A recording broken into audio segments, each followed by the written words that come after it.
I'm Jason Stevenson. I'm the program manager for secondary education here in the Office of Standards and Learning here at the Oklahoma State Department of Education. I've been in this role for a number of years now, and when I started, I oversaw secondary English language arts, which I still do. And I've got a few other things on my plate at this time as well. But if you ever would like to reach out to me for further support, if you have questions, need advice, want me to plug something for professional development related to ELA from an organization you're a part of, I'd be glad to put that in the monthly newsletter that I send out to teachers.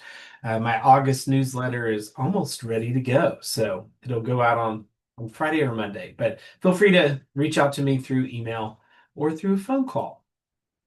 So the reason why you're here today is you probably saw that the topic would be on creative writing and the new competencies that our state now has to guide English teachers who are teaching that elective.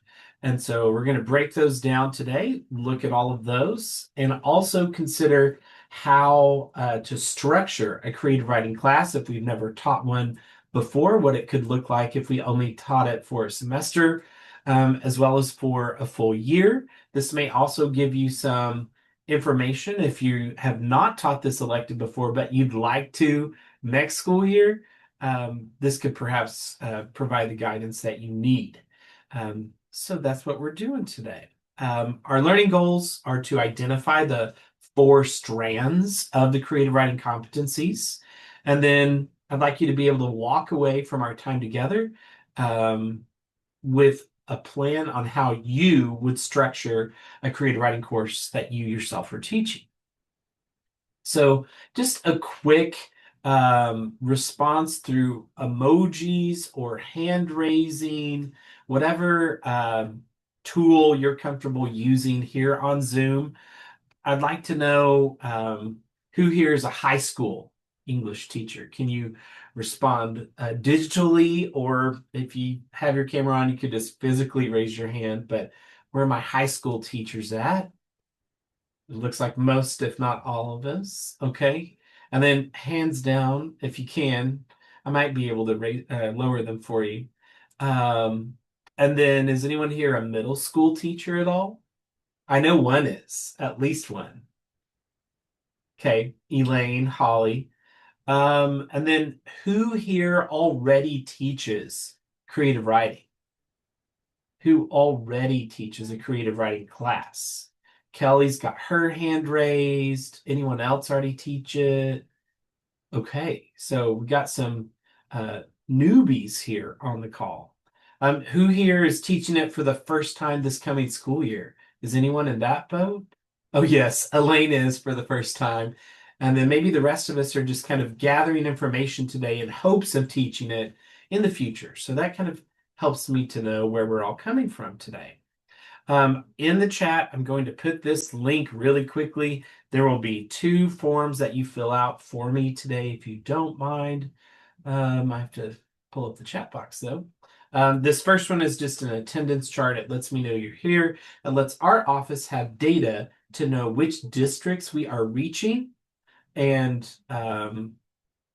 helps us kind of summarize all the different types of teachers and educators that we have reached throughout the school year. The name of this session, you can just call our session today Creative Writing.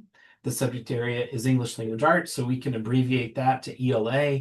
And then the location or event, you can just call it a webinar. So it should be in the chat for you. I'm going to give you just a minute or so to take attendance, and I certainly appreciate it.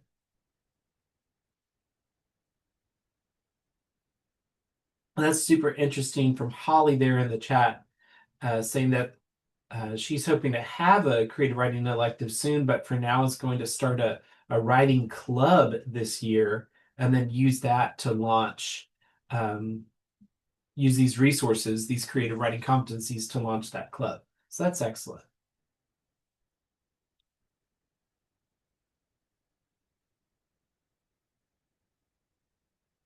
So hopefully everyone's been able to post their attendance. Hopefully that form is cooperating for you. I'm going to share my screen again.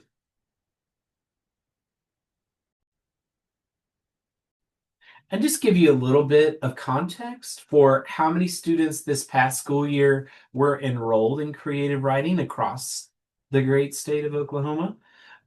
More seniors than any other grade level were enrolled in creative writing, but we had students from all four grades with a total of 2,628 students. And every single one of those students had a teacher who probably had to invent their own curriculum. There is not a high school creative writing textbook to my knowledge. There are plenty of creative writing textbooks at the college level. Those wouldn't work super great at the high school level. So a lot of times, creative writing teachers have had to be creative themselves in how they teach this course by trial and error. And whenever this project came to my attention that I wanted to get these creative writing competencies created for Oklahoma teachers, um, part of the jumping off point was this course description that we have for creative writing. So here it is. Creative writing offers students the opportunity to develop their technique and improve their individual style in genres such as fiction, nonfiction, poetry, drama, and other forms of writing. The emphasis of the course is on writing. However, students may read exemplary works and study authors to obtain a fuller appreciation of writing craft in traditional forms. Although most creative writing classes cover several genres, others concentrate on a single genre, such as poetry or playwriting. And teachers of creative writing must hold a certificate in English. Now, this is for elective credit. This is not like an alternate ELA credit type course. Um, but this can be an attractive course for a number of students who are wanting to flex their writing muscles and maybe some more creative ways that they aren't always able to in a traditional English class. We did look at some other states who already had creative writing expectations spelled out. Arkansas and Utah were identified by a team of teachers as having the ones that most closely mirrored what they were already doing in their classes here in Oklahoma. We also looked at competencies from two other states, academic expectations, but the team of teachers decided that Arkansas's and Utah's were the best for inspiration. And these are the individuals, the educators who I reached out to last school year, who taught creative writing at the time and decided to serve on the committee that helped to create all of these expectations, these competencies. Some of them provided feedback on which standards to keep, which ones to toss. Some of them provided wording on how to revise them to make them better fit the needs of our Oklahoma teachers and students. And then some of them provided feedback later on in kind of those final drafts of these. But then they launched at the end of the school year, I believe back in May.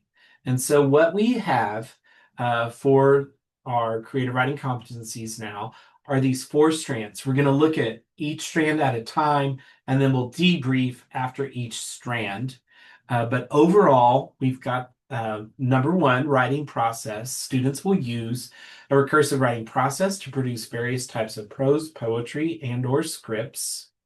Two, genre analysis. Students will develop an understanding of genre conventions and apply them in their writing. Strand three is craft and creation. Students will use a range of writing techniques to produce original prose, poetry, and/or scripts in various genres for their chosen purposes and audiences. And four, evaluation and community. Students will evaluate, collect, and share writing to engage in a supportive, creative community. So, looking again at strand one, writing process, we have these further objectives within the strand. So, one, to generate multiple ideas for writing through observation, personal experience, collaborative discussion, research, brainstorms, and/or reading.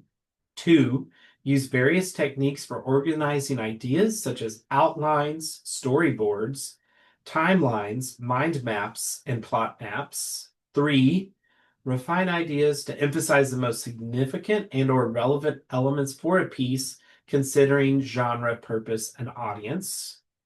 Then beneath that is sort of a sub-bullet. We have A, expand content as needed, e.g., introduce an internal conflict to a short story to develop the characters and plot. B, condense content as needed, e.g., focus a personal narrative on riding a roller coaster instead of describing the entire day at the amusement park. And C, shift content as needed, e.g., change a poem's topic to be about gardens instead of roses, or move a scene in a script. 4, back to writing process overall, compose multiple drafts with revisions as needed, showing growth based on self-evaluation and or feedback, e.g., checklist, rubric, peer writing group, teacher conference. 5, edit following the conventions of general American English as appropriate for purpose, genre, and grade level, e.g., mechanics, usage, grammar. A, diverge from conventions if desired for an intentional effect, e.g., Emily Dickinson's use of dashes, Cormac McCarthy's lack of quotation marks for dialogue, E. E. Cummings' use of lowercase. And B, responsibly employ and acknowledge the use of artificial intelligence to edit if desired. And then finally, 6, craft final drafts that demonstrate growth in targeted writing techniques specific to the purpose and genre.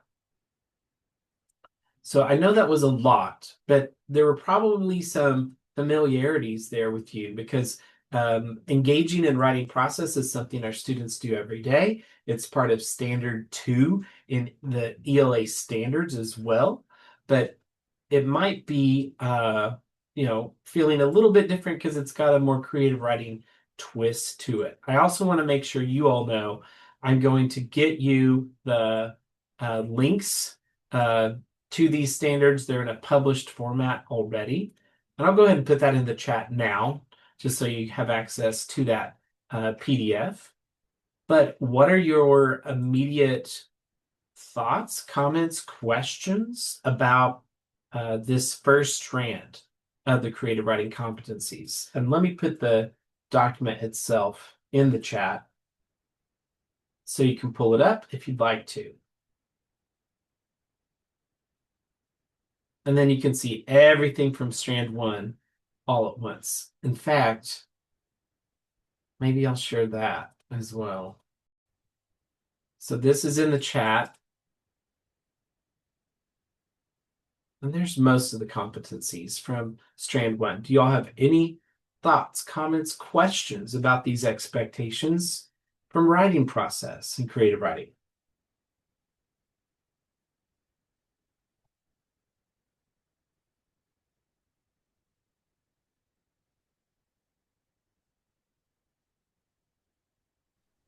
Well, as somebody trying to put together a creative writing course quickly, it gives understandable outline and familiarity as we've taught things like personal narratives and conflict and all of that before. It's just an expanded version.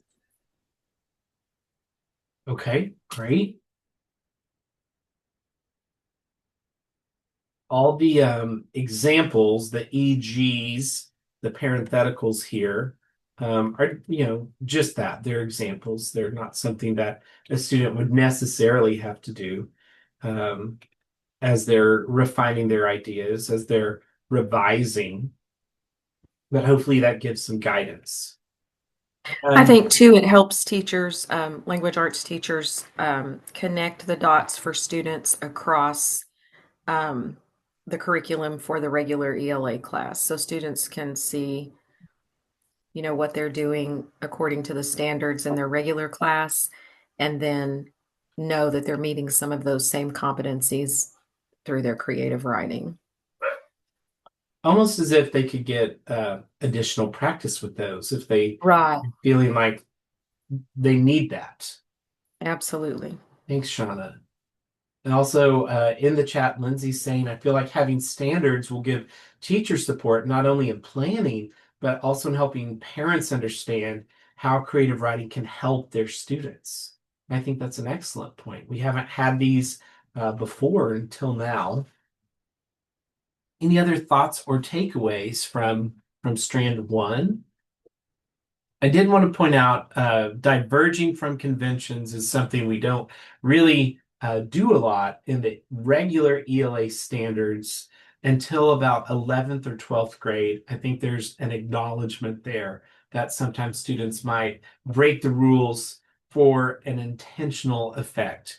But here, diverging from conventions, if desired, if students would like to try it, is an option. And it's something that you as teachers could share through mentor texts of various authors. We have three listed as examples there, with Emily Dickinson using dashes, Cormac McCarthy not using quotation marks, and then E. Cummings using lowercase for just about everything. Okay, all right.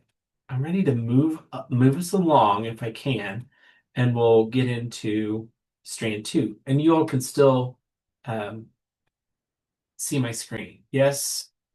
Yes. Okay. So strand two is genre and analysis. There are only two expectations here. It's a very short strand.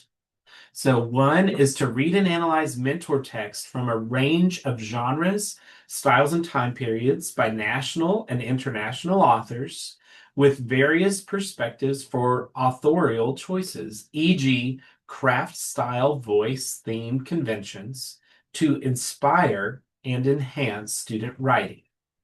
And then two, understand, apply, and combine if desired the conventions from various genres, e.g., romance, fantasy, science fiction, mystery, steampunk, flash fiction, free verse, slam poetry, satire, open letter, one-act play, graphic narratives in writing. And that's the entire strand. So I'll let that kind of marinate or process, but I will say that in years past, I have presented workshops on working with mentor texts, and they have found their way here into Strand 2 as well. If you need any help or guidance on identifying mentor texts, developing mini lessons with them, or using them with your students, can certainly reach out. And then I can link that resource from our framework page that I'll show you in just a little bit, if I haven't already. I feel like I maybe did. And then I'm going to put a little math formula in the chat, if you'll forgive me, since we are English folks. But romance plus fantasy equals what? Ro, romantasy. Romantasy. Yes, Lindsay knows. So we live in this world where genres are kind of very fluid, or they can be combined sometimes into a new genre, or a genre that has elements of both. And the romantasy genre has really taken off in the past, I don't know, 5 years or so. There are certain series that I'm aware of that adults like reading. I'm not sure if students like reading them too. But as creative writing teachers, we can prepare our students to play with genre, whether it's writing with the elements from a particular genre or combining them, or maybe doing something surprising with them where they subvert them as well. So, any thoughts, comments, questions about the genre analysis strand? This one's, oh, go ahead, Holly. I saw you come off mute. Oh, you're good. I really like the fact that they say that you can use, any of these instead of you have to use all of these, because that way you can customize for the students that you happen to have that year, in order to spark their interest and then help them to branch out. Whereas if it were a very hard standard of this, and this, it would be limiting, and probably overwhelming, I think, as well. Yes. I also think that it's a good opportunity, just like our language changes, even like you said, that our genres are now so fluid. whenever we brought up the one about romance, I just recently learned that romance literature used to mean anything involving emotion. So action and adventure used to be considered romance. A spy novel that had zero hugging and kissing or Oh, anything. Yeah, okay. yeah. And I had no idea. I thought romance was always, items of the heart. But yeah, when I don't know. I'll have to look up the date, but it was listening to a podcast, and romance was anything having to do with the emotions. And a lot of the let's see, like college people, high-minded people look down on anyone who read a romance. And then at some point in time, it's more into the romantic. So little interesting things like that are a really cool thing to teach with, not how only our language changes as in words and definitions a little bit, but also in genres a lot. Yes, our genres definitely have changed over time. I'll have to find that podcast, Holly. Any other thoughts on strand 2 and genre analysis? Feeling pretty good there. It is so important that our students are able to tease out what really good writers are doing, to analyze that craft. So a creative writing course is not going to be 100% writing. There are still going to be some elements of reading inside a creative writing class, but through a lens of what is making this piece of writing so interesting or fascinating, equipping your students with the language to describe it, whether those be literary elements or devices, or maybe it's something else, uh, another term or what have you. All right, we're going to move Well, along. Yes, go ahead. I was going to say too, just that discussion about literary genre helps to cement that abstract concept into their minds. Like as they're um, discussing what she just shared, that helps them really understand genre because that's a concept that can be difficult for many students. And giving them those concrete examples is going to Mm-hmm. be helpful.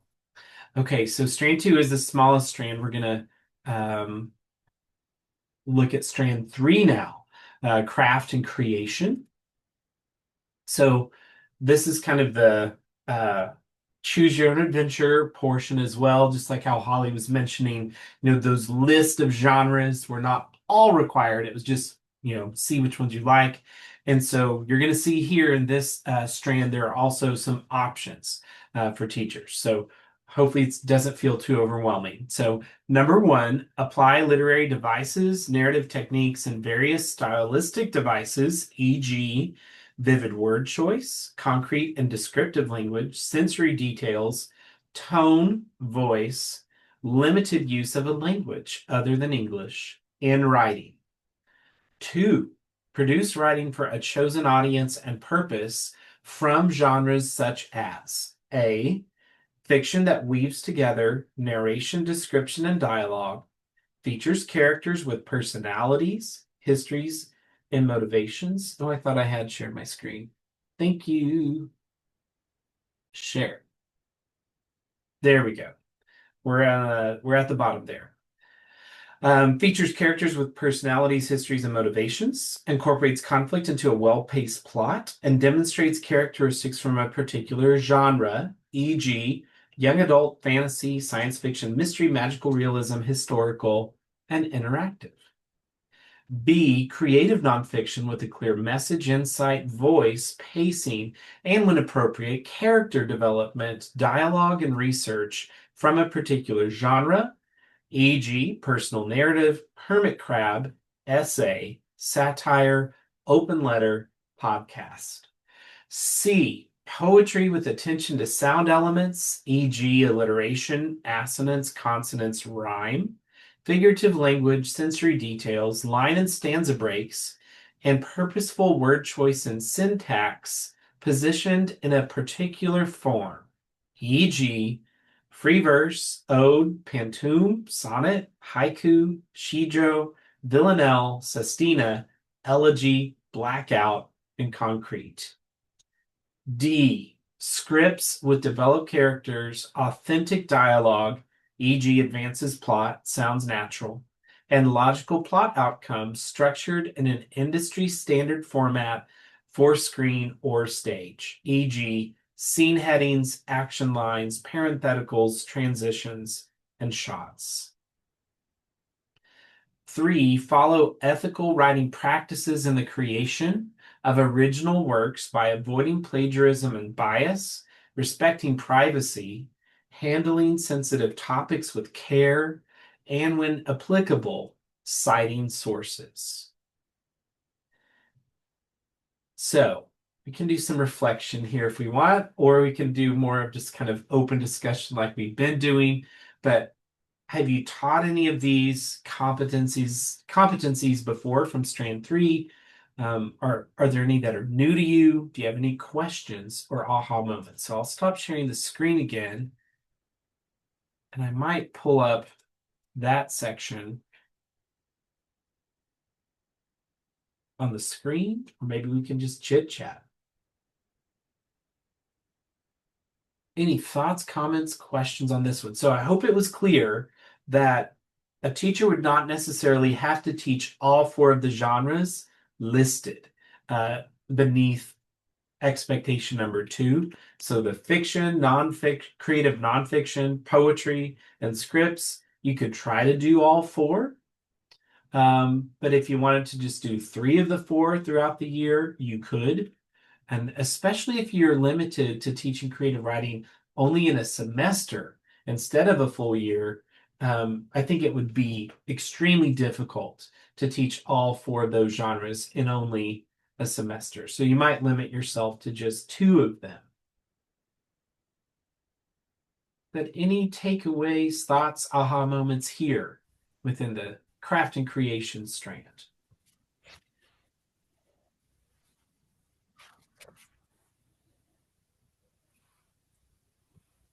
I had a couple of questions. You were talking about avoiding bias, and Yeah. are you talking about more in the creative writing aspect of it, or are you talking about avoiding bias in more of the uh, nonfiction writing? The avoiding biased piece is getting at the ethical writing practices, and it's a nod to artificial intelligence and how if students are going to use it in a creative writing method, they need to be aware that AI could present biased information if they're researching something for like a podcast script they want to write or something nonfiction. That's just something they should be aware of. Now, within the expectations earlier, you saw in the writing process strand for editing, that was the only mention of AI, that if students wanted to use AI for editing, that they could. However, there was a concern with people who served on this committee that we make sure that things are not biased in writing, whether it's because of AI or maybe any other reason. Does that help answer the question, Helen? Okay. Thank you. All right, Lindsay had a comment in the chat box. My creative writing classes had a poetry units where we made our own poetry books. So that's really cool. You've got a binder, and they have a cone binder, so they can make books throughout the year based on their units. It's an excellent way to publish student writing. I will say I did learn something new from a UCO creative writing professor, Dr. Tobias Ray, who suggested adding the hermit crab essay as a possibility for the creative nonfiction unit. And so we can talk about it now, or we can talk about it later about what a hermit crab essay is. But basically, it's whenever you take the shell of something else, like a recipe format, and you use that to then describe or write about a dysfunctional family reunion picnic and then you give the ingredients for that, you give the steps on how to build it or create it. And so it's one format masquerading as another. So it might be, a pamphlet, kind of that multimodal piece of writing. So that's an option for you there. There is a link that goes into greater detail on hermit crab essays on a resource I'm going to share with you all in a little bit. But yeah, that's the one that kind of is the most interesting or the newest format to me from the list. But did you all have any other questions about any of those genres that we looked at in particular? I am a member of the Red Dirt poetry scene here in Oklahoma City, and I'm quite familiar with those different types of poems listed there in C. And so I'd be happy to answer any questions you might have about those. I just put them in the chat. So free verse, ode, pantoum, sonnet, haiku, shijo, villanelle, sestina, elegy, blackout, and concrete. We all feel pretty confident there.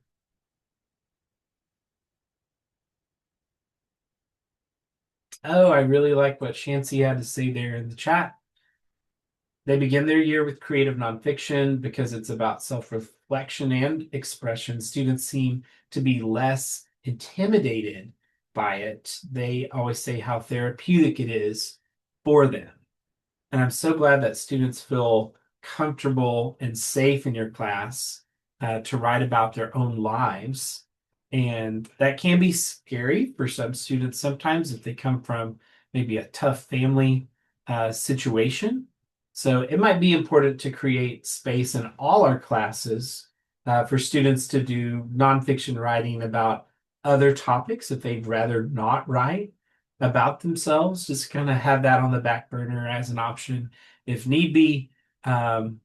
But I did the same thing, Chancey, when I was teaching sophomore English and was required to teach different modes of writing. We always started the year with the narrative writing unit, and most students opted to do personal narratives. And it was a way for them to share a little bit about themselves so I could get to know them better. So I had other colleagues who would say, "Oh, I don't like doing that till the very end of the year once we know each other better and trust each other." And I can get that reasoning as well. And it looks like Carrie's got a question for Shancy, who's probably going to be writing back. Let me move us along, unless there are any other comments or questions for strand 3, craft and creation. We just have one strand left. And it does have 6 expectations. So let me pull that up. Share my screen again.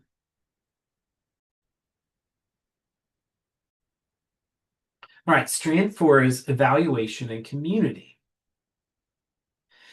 Number 1, discuss and reflect upon specific strengths of a piece of writing with a rubric or checklist and provide suggestions for improvement to peers. 2, consider differing perspectives and opinions from others when determining if and how to revise and edit work. 3, maintain a physical or digital writing portfolio comprised of original pieces and reflections to demonstrate growth in various genres and to inspire a lifelong dedication to writing. 4, read final drafts to an appropriate audience in the classroom, e.g., author's chair, reader's theater, poetry and prose cafe. The school district, e.g., author's night or poetry slam in auditorium, or children's book in an elementary school classroom, and or the wider community, e.g., an open mic.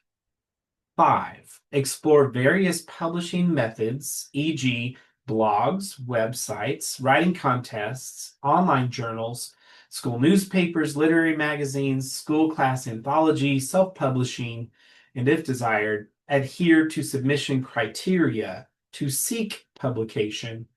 And 6, participate in a writing community beyond the classroom, e.g., writing conferences, workshops, contests, author visits, literary festivals, publication opportunities, and websites. So reflecting on these competencies, are there any you feel as if you have taught before? Are there any that are new to you? And then do you have any questions or aha moments about strand 4? And I can put them all on the screen at the same time if you need me to. You have access to the document now and might have it pulled up on your screen or a separate screen. But any thoughts or comments on strand 4? I think that the most challenging part of this portion is making sure that you've established a classroom culture of mutual respect and honor toward one another so that when you walk into that moment, people are courageous enough to share their work and have been practiced in how we respond and because sometimes they slide into just, oh, it was great, and no one gives actually constructive feedback, or you've got someone who's like, oh, I don't like this, or without constructive feedback as well. So training them how to give feedback, I think, is the vital portion prior to like actually living it out, and that's the big challenge. And I would do some training with my creative writing students on how to do that before they actually engaged in peer-to-peer feedback. They had some handouts too to kind of give them sentence stems on how to do that. I did this in both my sophomore English classes as well as creative writing because I felt that peer feedback was important. But so often we hear stories like you just described, Holly, where it devolves into, it was really good, I liked it, or someone maybe ripping it apart. That's very rare. Um, and then sometimes one student dominating the group. So it can take a while to find the right mix of kids of, probably 3 or 4 students per group, probably not letting best friends be together in the same group, but maybe that's possible. Modeling for students what good and bad feedback looks like. I once had a sophomore boy who liked to be a jokester and would compliment his classmates on good use of MLA formatting. And that was his go-to comment each time. And I would have to push him and say, Marshall, what else? I know other things you could comment on, but he just really loves saying good MLA and leaving it at that. We do have some writing resources on our ELA framework on how students can give feedback to one another. There's a detailed lesson plan, a slideshow that goes with it, and a handout. And I like both the middle school version and the high school version, and I can show you where to find both of those in just a little bit. Any other thoughts or comments on strand 4? Shauna's talking about gallery walks with a feedback menu. Shauna, would you care to explain or expound a little bit there? Just giving them a chance to post some of the writings or snippets of the writings outside the room on the wall or inside the room, and then letting students do a gallery walk and give their feedback that will be submitted. They could do it via text or you could give them like a little menu and have them provide their feedback for each student and then submit those, and then those get given back to the student so the student can see the different comments that were given. And so it's a little more private and it gives students a time to reflect. And I think they take it a little more seriously sometimes than if you're doing kind of an open comment in the room. It's anonymous, but it's done with care and intention. I wonder too sometimes if students just need to be told or guided to give a glow and give a grow. What's one good Yeah, thing that's this piece did, and is there anything you would recommend tweaking? And if students are kind of guided that way, it gets better with time or with practice. a great I idea. think. And it was also important for me to let my students know, like, you don't have to change anything in your writing you don't want to change. Like, just because your classmate said something does not mean you have to do all the things they say. Like, you as the writer know the purpose, the intention of your piece. And so if you want to accept some suggestions but reject others, that's within your rights. So I think I call that being like the king or queen of your own writing. Any other thoughts, comments on strand 4? All those examples are just exactly that. If you live in a community where open mics are not an option, that would be something that you would necessarily encourage your students to go attend on their own time or do a class field trip to one. There's lots of ways to get student writing out into the world. When I taught creative writing at Deer Creek High School in Edmond for a number of years, it finally kind of dawned on me that it would be important for my students to have a public venue, a public moment to share some of their writing, their final drafts at the end of each semester. So we did have a mic night. It wasn't open to the public in that, other people could share their writing. It was a showcase of my creative writing students. And they had friends and family who attended. And we had a microphone on the stage of the auditorium, and we got to celebrate their writing accomplishments. So this was something I actually did with my advanced creative writing students. They had already had me for one full year, and then they wanted another round. And so that was kind of an expectation I felt that advanced creative writing students could do. It wasn't something that I required my first year creative writing students to do.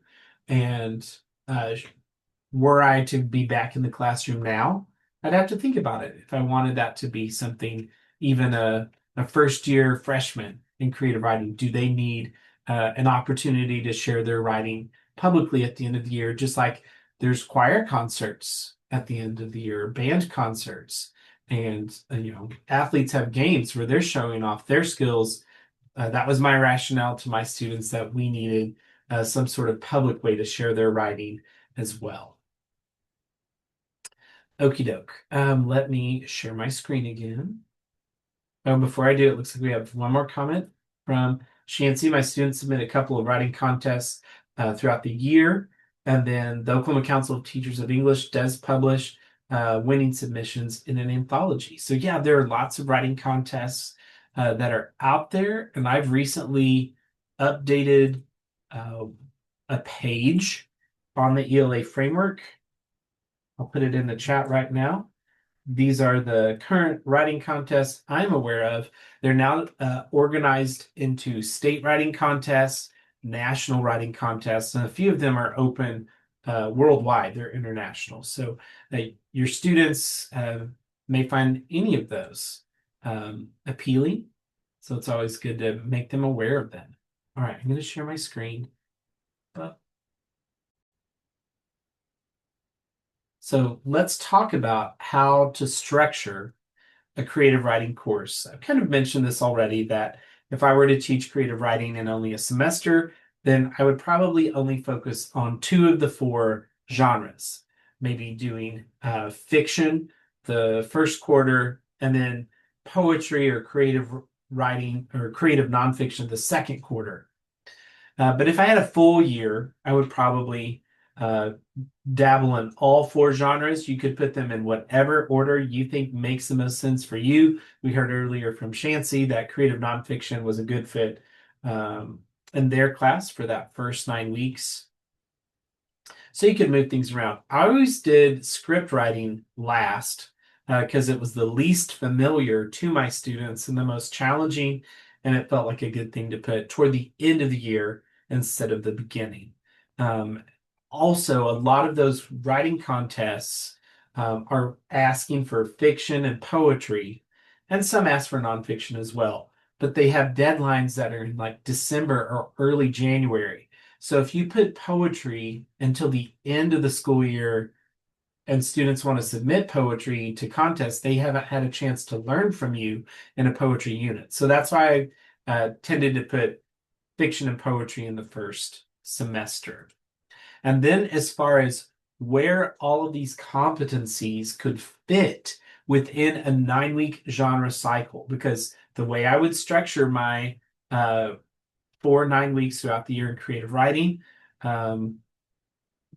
would be as follows. That first week, we would generate some ideas and we would study mentor texts, and we would continue to study different examples of whatever genre we were in the process of uncovering together, analyzing together for about the first 3 weeks of a 9 week unit. We would also begin to maybe organize some of our ideas or thoughts and then move into actual composing and applying those genre conventions that fourth 9 weeks. And then this example here on the screen is showing the fiction unit, so 3-2A. And we juggle so many different skills when we're writing, when we're applying our English language arts knowledge. And so we might also begin to explore publication opportunities for that particular genre, which contests are out there, who's accepting fiction from teenage writers at this point in time. And then as we move along in that 9 week cycle, we would continue to compose and apply our knowledge of genre conventions and continue to have class time to write that fiction. I would certainly provide class time for my students to do the actual writing as an elective course instead of a core English course. I really would not want my students to ever have to feel as if they had homework for my class unless they just sat at a notebook or at a Google Chromebook or whatever device they had to write and did no writing at all for weeks on end. At that point, they've essentially given themselves homework. And then by maybe week 7, we would begin to revise and refine some of our pieces that we've worked on, deciding which ones we want to bring to peer review and to reflect on in kind of the penultimate week. And then that final week in class would be devoted to giving students an opportunity to read their final drafts aloud to one another in some form or fashion, whether that's in small groups or whole class. What I always did was have my students sit on a chair or a stool at the front of the class, and we had author's chair. And so even though there wasn't a public avenue for my creative writing students to read, like the Mike night that I described earlier, there was an expectation that they would read a final draft to all their classmates at the end of each unit. That gave me class time as well to provide final feedbacks or final pieces of feedback on their writing so I could get a grade in the grade book, because sometimes it was just keeping my head above water to stay on top of that grading. I really did not ever want to take any of their writing home to grade. I tried to do it during class time. So that would be how I would structure a creative writing unit over the course of 9 weeks. And then I would just repeat this with a new genre the next 9 weeks. So do y'all have any questions for me about the structure of a creative writing course?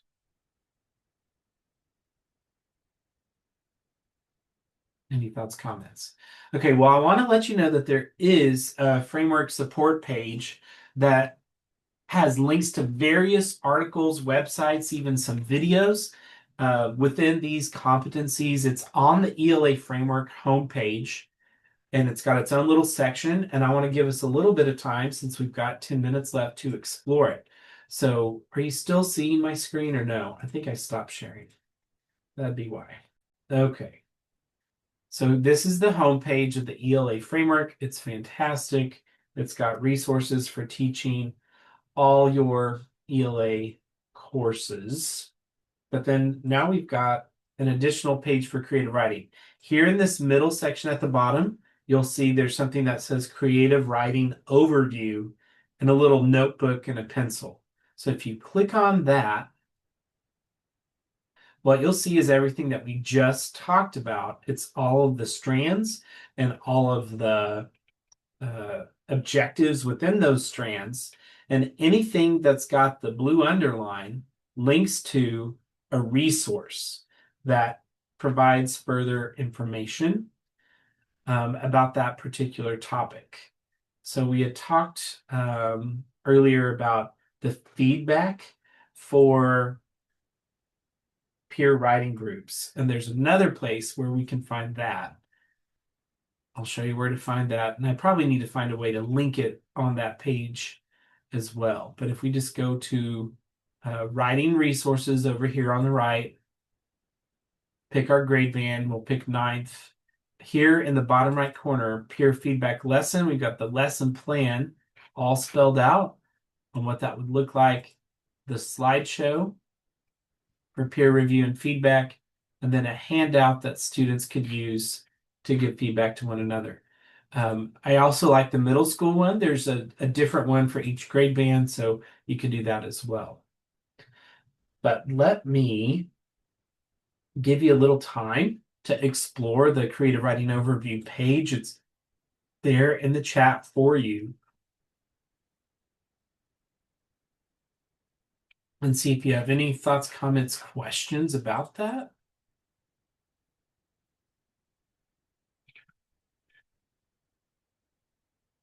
And then in just a few minutes, we'll wrap up our time together. And Helen, you're very welcome. I'm going to go ahead and stop recording, but we'll finish our call together.